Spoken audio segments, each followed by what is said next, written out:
Welcome to Arjuna Government Exams Quiz. Today's current affairs. Let's begin.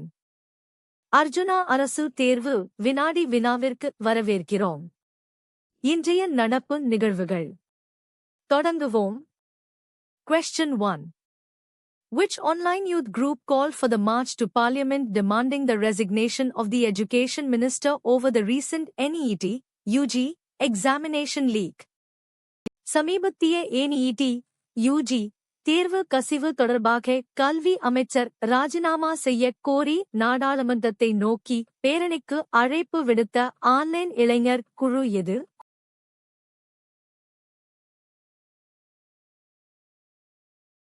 The correct answer is Cockroach Janata Party, CJP.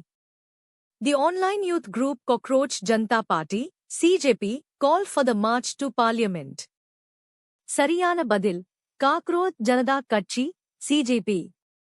Cockroach Janata கட்சி, CJP என்ற online இளைஞர் குழு நாடாளுமன்றத்தை நோக்கி பேரணிக்கு அழைப்பு விடுத்தது. Question 2. According to the Supreme Court, what can corruption allegations without credible evidence tarnish? உச்ச நீதிமன்றத்தின்படி நம்பகமான ஆதாரம் இல்லாத ஊழல் குற்றச்சாட்டுகள் எதை களங்கப்படுத்த முடியும்?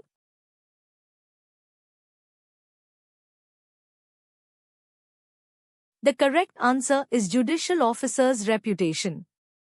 The Supreme Court stated that corruption allegations without credible evidence can tarnish the reputation of judicial officers. சரியான பதில் நீதித்துறை அதிகாரிகளின் நற்பெயர். நம்பகமான ஆதாரம் இல்லாத ஊழல் குற்றச்சாட்டுகள் நீதித்துறை அதிகாரிகளின் நற்பெயரை களங்கப்படுத்த முடியும் என்று உச்ச நீதிமன்றம் கூறியது. Question 3. The Beda Bro and Operation Rise anti-drug awareness campaigns were recently launched by the police in which Indian city district? Beda Bro மற்றும் ஆபரேஷன் ரைஸ் என்ற போதைப்பொருள் எதிர்ப்பு விழிப்புணர்வு பிரச்சாரங்கள் சமீபத்தில் எந்த இந்திய நகரம் மாவட்டத்தில் காவல்துறையால் தொடங்கப்பட்டது?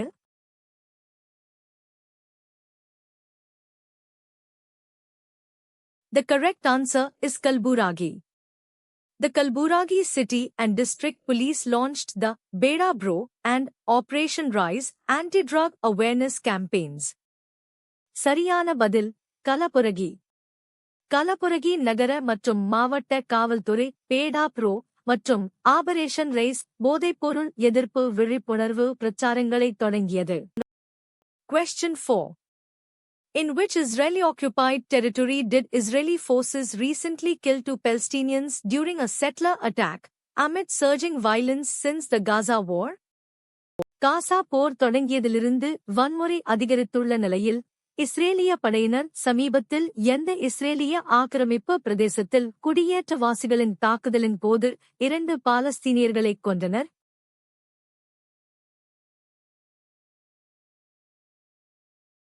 The correct answer is West Bank. The violence occurred in the Israeli-occupied West Bank. சரியான பதில் மேற்கு கரை. இந்த வன்முறை இஸ்ரேலிய ஆக்கிரமிப்பு மேற்கு கரையில் நிகழ்ந்தது. Question 5. Who launched a scathing attack on the center, calling the Modi government extremely arrogant for using force against peaceful protesters? அமைதியான போராட்டக்காரர்களுக்கு எதிராக பலத்தை பயன்படுத்தியதற்காக மோடி அரசாங்கத்தை மிகவும் ஆணவமானது என்று கூறி மத்திய அரசு மீது கடுமையான தாக்குதலை தொடுத்தவர் யார்?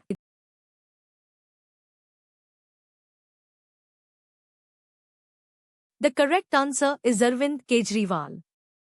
AAP National Convener Arvind Kejriwal made the statement. சரியான பதில் அரவிந்த் கெஜ்ரிவால். ஆம் ஆத்மி கட்சியின் தேசிய ஒருங்கிணைப்பாளர் அரவிந்த் கெஜ்ரிவால் இந்த அறிக்கையை வெளியிட்டார். Question 6. Which High Court recently refused the Trinamool Congress plea to operate its bank accounts frozen by the Enforcement Directorate? அமலாக்க இயக்குநரகத்தால் முடக்கப்பட்ட தனது வங்கிக் கணக்குகளை இயக்க திரிணாமுல் காங்கிரஸ் விடுத்த கோரிக்கையை சமீபத்தில் எந்த உயர் நீதிமன்றம் நிராகரித்தது?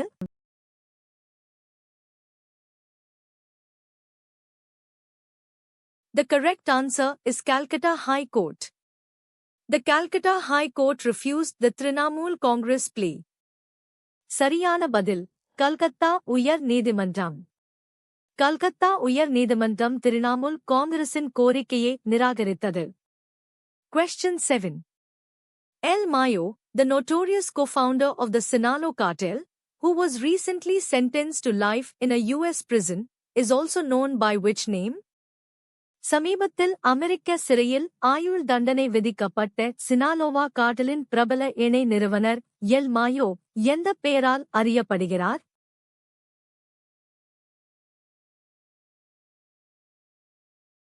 The correct answer is Ismail Zambada.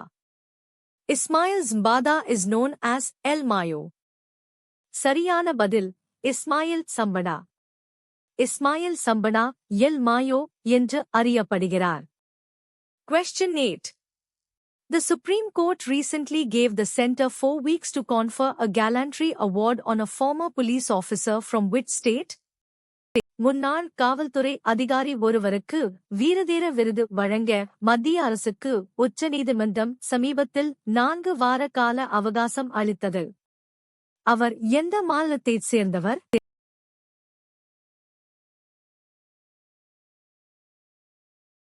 The correct answer is Madhya Pradesh.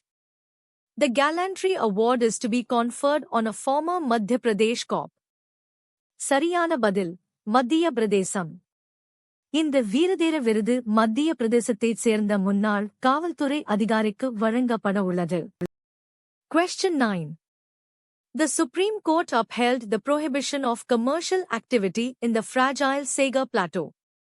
This plateau is known for its ecological significance and is located in which state? உச்சநீதிமன்றம் மான செகூர் பீடபூமியில் வணிக நடவடிக்கைகளை தடை செய்வதை உறுதி செய்தது. இந்த பீடபூமி அதன் சுற்றுச்சூழல் முக்கியத்துவத்திற்காக அறியப்படுகிறது மற்றும் எந்த மாநிலத்தில் அமைந்துள்ளது?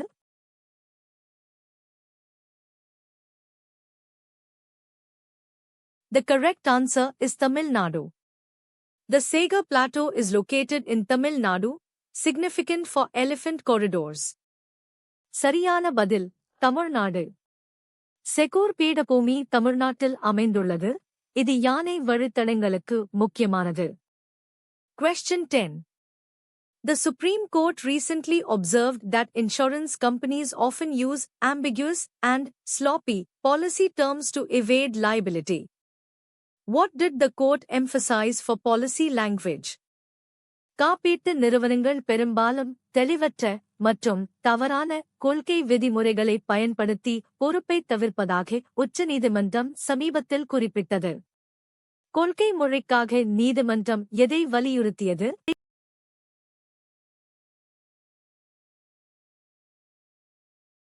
The correct answer is clear and unambiguous terms.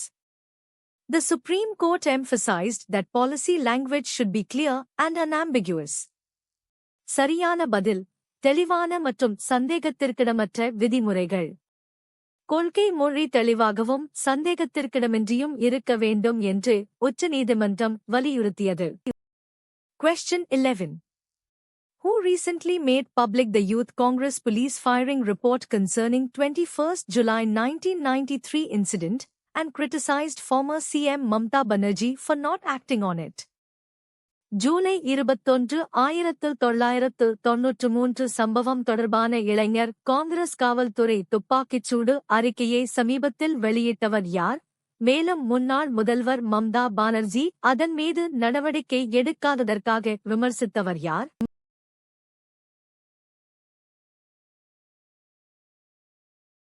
The correct answer is Suvendu Adhikari. Suvendu Adhikari made the report public and criticized Mamta Banerjee. சரியான பதில் சுவேந்து அதிகாரி.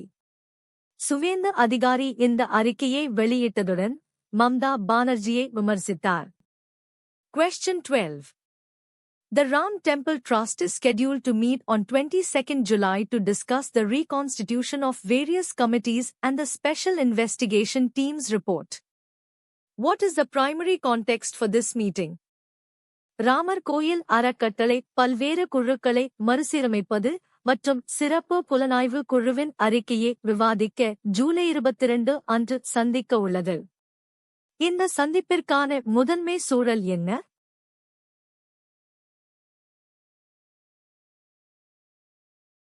The correct answer is donation theft allegations.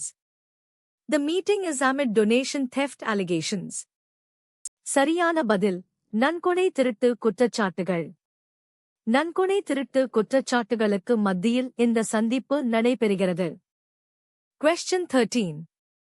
A 10-day fete is planned to drive awareness on the economic impact of the launch of which new airport? எந்த புதிய விமான நிலையத்தின் துவக்கத்தால் ஏற்படும் பொருளாதார தாக்கங்கள் குறித்து விழிப்புணர்வை ஏற்படுத்த 10 நாள் விழா திட்டமிடப்பட்டுள்ளது?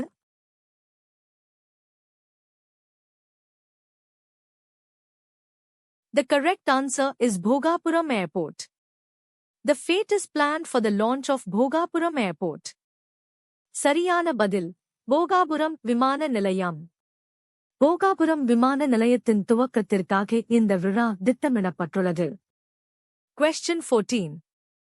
Tamil Nadu has scaled up Abha creation, covering 2.54 crore people so far. What does Abha stand for in the context of the Ayushman Bharat Digital Mission? Tamil Nadu Aba உருவாக்கத்தை அதிகரித்து இதுவரை 2.54 கோடி மக்களை உள்ளடக்கியுள்ளது. ஆயுஷ்மான் பாரத் டிஜிட்டல் மிஷன் சூழலில் ஆபா என்பதன் விரிவாக்கம் என்ன?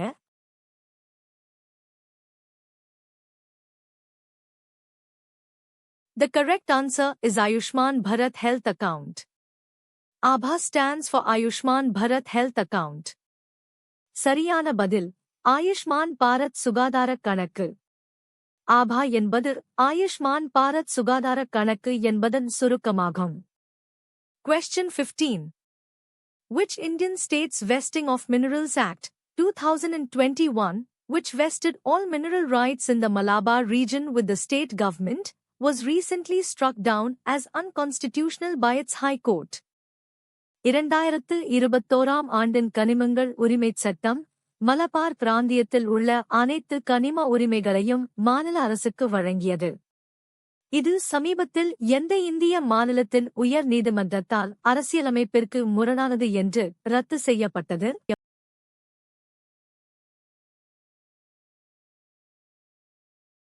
The correct answer is Kerala. The Kerala High Court struck down the Kerala Vesting of Minerals Act as unconstitutional. சரியான பதில் கேரளா. கேரள உயர் நீதிமன்றம் கேரள கனிமங்கள் உரிமைச் சட்டத்தை அரசியலமைப்பிற்கு முரணானது என்று ரத்து செய்தது. Thanks for watching. Subscribe to Arjuna Government Exams Quiz for a new quiz every day. பார்த்ததற்கு நன்றி. தினமும் ஒரு புதிய வினாடி வினாவிற்கு அர்ஜுனா அரசு தேர்வு வினாடி வினாவை சப்ஸ்கிரைப் செய்யுங்கள்.